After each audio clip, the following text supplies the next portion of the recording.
नमस्कार दोस्तों, आपका स्वागत है हमारी यूट्यूब की क्लास पर। मेरा नाम है सोहित कुमार। हम पढ़ रहे हैं बायोलॉजी।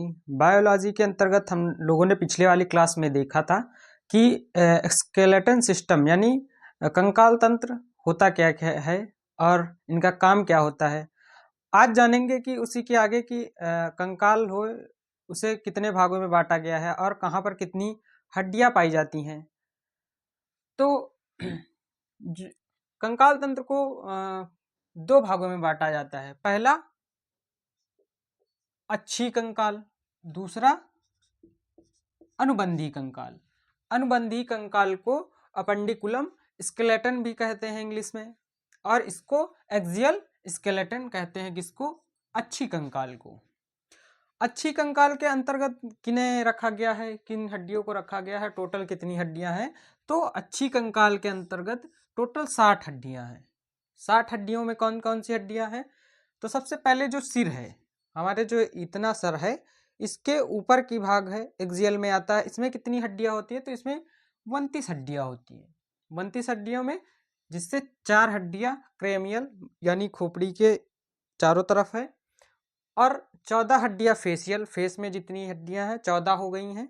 8 खोपड़ी, 14 फेस की, 6 हो गई कान की, यानी 3 इधर कान की और 3 इधर कान की। एक हो गया हापड़।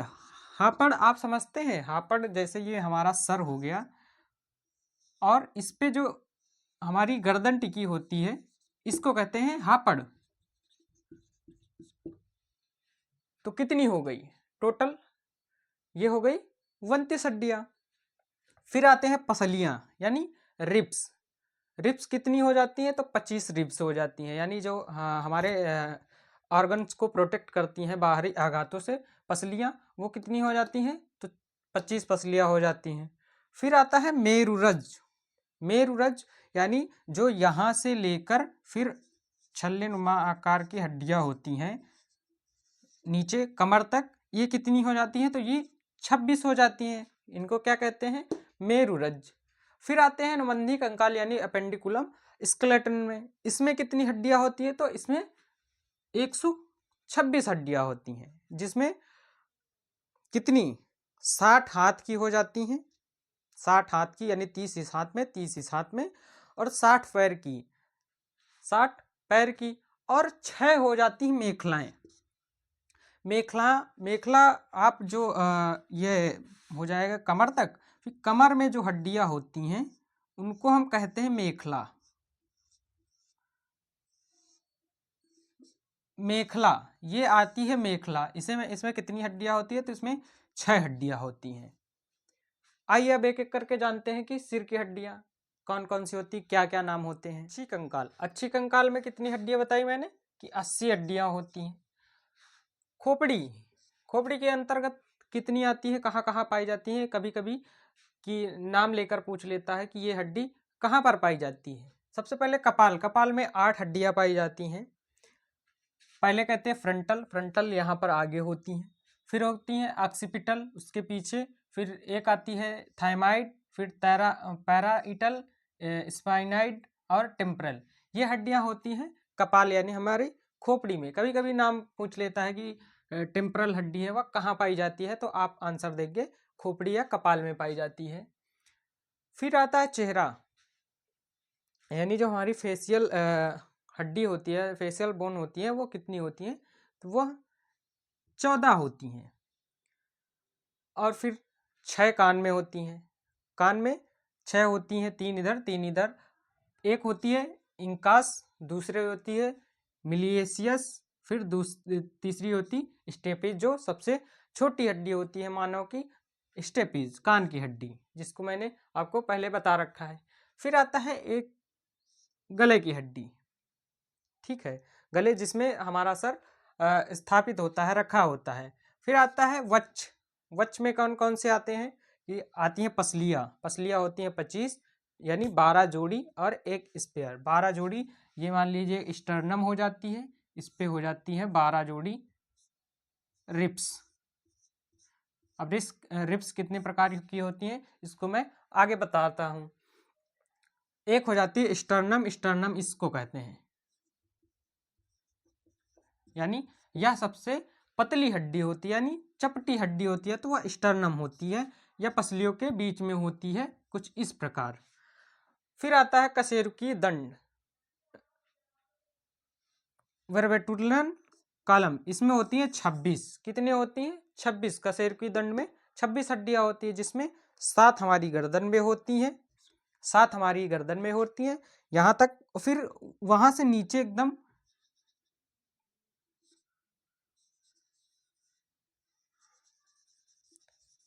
यहां तक गर्दन में होती हैं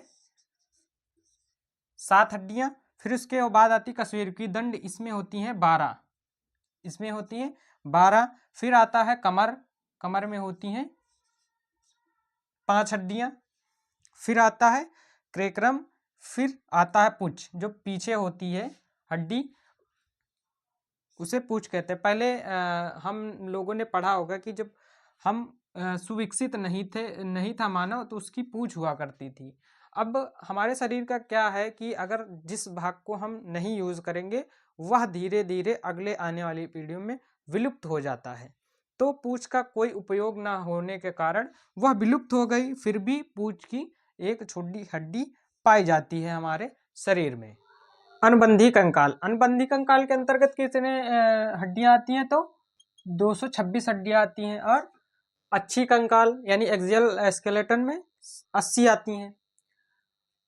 अब 126 में कौन कौन सी हो जाती है? तो सबसे पहले अग्रपाद, अग्रपाद मीन्स हाथ, हाथ।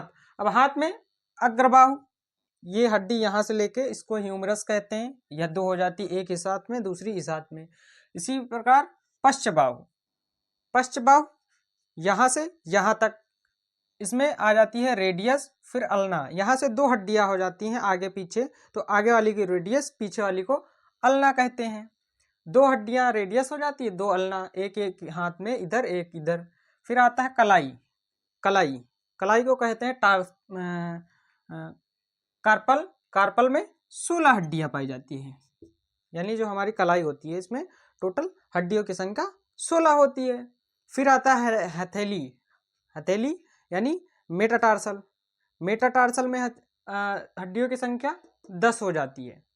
और फिर आता है फेलेंजस, यानी हमारी उंगलियां, उंगलियां कई जगह से मुड़ जाती हैं, इसीलिए इसमें कितनी हड्डियां होती हैं? 28 हड्डियां होती हैं। तो इसको जोड़ लीजिए, कितनी हो जाती? 60 हो गई। अगर बाद में 2 2 4 2 6 6 22 32 28 60, 60 हड्डियां अग्रपाद यानी हाथ में हो गई, इसको हाथ कहेंगे। फिर आते पश्चपाद, पश्चपाद में भी 60 हड्डियां होती हैं और 6 हड्डियां मेखला में होती हैं। इस प्रकार 120 हो जाती हैं। पश्चपाद के अंतर्गत सबसे पहले इसको कहते हैं पैर, ठीक है, पैर। सबसे पहले आते हैं ह्यूमरस, ह्यूमरस जो हमारे शरीर की सबसे बड़ी हड्डी होती है, ह्यूमरस होती है, यह मैंने आपको बता रखा है। सबसे बड़ी हड्डी फीमर होती है, इसकी संख्या 2 हो गई। फिर आता है घुटना, जिसको घुटने की टोपी, घुटने की टोपी देखा होगा आपने, हाथ से छुआ होगा तो अंदाजा होगा, उसको कहते हैं पटेला, पटेला। इनकी संख्या 2 हो जाती है, एक पैर में 1 होती है। फिर आते हैं पिंडला, पिंडला मीन्स जो आते हैं घुटने से नीचे, घुटने से नीचे, तो टिबिया और फिबुला, घुटने से नीचे हड्डियां हो जाती हैं 2, एक होती है पतली सी और एक होती है थोड़ी मोटी सी। तो आगे वाली को जो मोटी होती है उसे टिबुला कहते हैं, और पीछे वाली जो पतली होती है उसे फिबुला कहते हैं। इनकी संख्या हो जाती है 2 2। फिर आते हैं टखना, टखना यानी एड़ी जिसको कहते हैं, क्या कहते हैं? एड़ी। इसकी संख्या कितनी हो जाती है? इसको साइंटिफिक भाषा में टार्सल कहते हैं। टार्सल की संख्या कितनी हो जाती है? तो 14 हो जाती है। फिर आते हैं वही पंजा, जिसको मेटाटार्सल कहेंगे। मेटाटार्सल 10 इसमें भी, पाँव में भी होती है और 10 हथेली में भी होती है, ये सेम होती है। फिर आता है उंगलियां, पैर की उंगलियां, पैर की उंगलियों में भी सेम ही होती है, 28 होती है, जैसे कि हाथ में होती है। फिर आते हैं कि मेखला, मेखला, मेखला को 2 भागों में बांटा जाता है। मेखला को इंग्लिश में ग्राइडल कहते हैं। इसको समझने के लिए 2 भागों में बांटते हैं। सबसे पहले अंश मेखला, अंश मेखला के अंतर्गत कौन कौन आता है? तो क्लेविकल। क्लेविकल हड्डी कहाँ होती है? तो ये जो हमारी बोन होती है, कॉलर बोन, इसके पीछे वाली को कहते हैं क्लेविकल। सॉरी, क्लेविकल जो आगे वाली होती है क्लेविकल, इसको कहते हैं ब्यूटी बोन भी कहते हैं। क्योंकि यूरोप में ट्रेंड चला था कि जो फिट लड़कियां होती थी उनकी जो ये हड्डी थी वो हल्की सी झलकती थी, इसीलिए इसको नाम दिया गया कि यह ब्यूटी बोन है। और इसी के पीछे आती है स्कैपुला। कभी कभी इसको आम बोलचाल भाषा में भी कहते हैं कि हाशिया उतर गया है।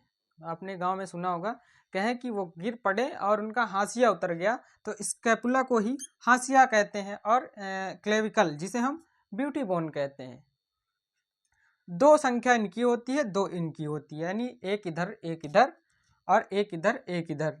फिर आते हैं श्रोण मेखला। श्रोण मेखला को हम पेल्विक ग्राइडल कहते हैं, पेल्विक ग्राइडल। इसमें क्या आता है, जो कूल्हे के जोड़ होते हैं उनकी हड्डियां आती हैं, कूल्हे की जोड़, इसे कहते हैं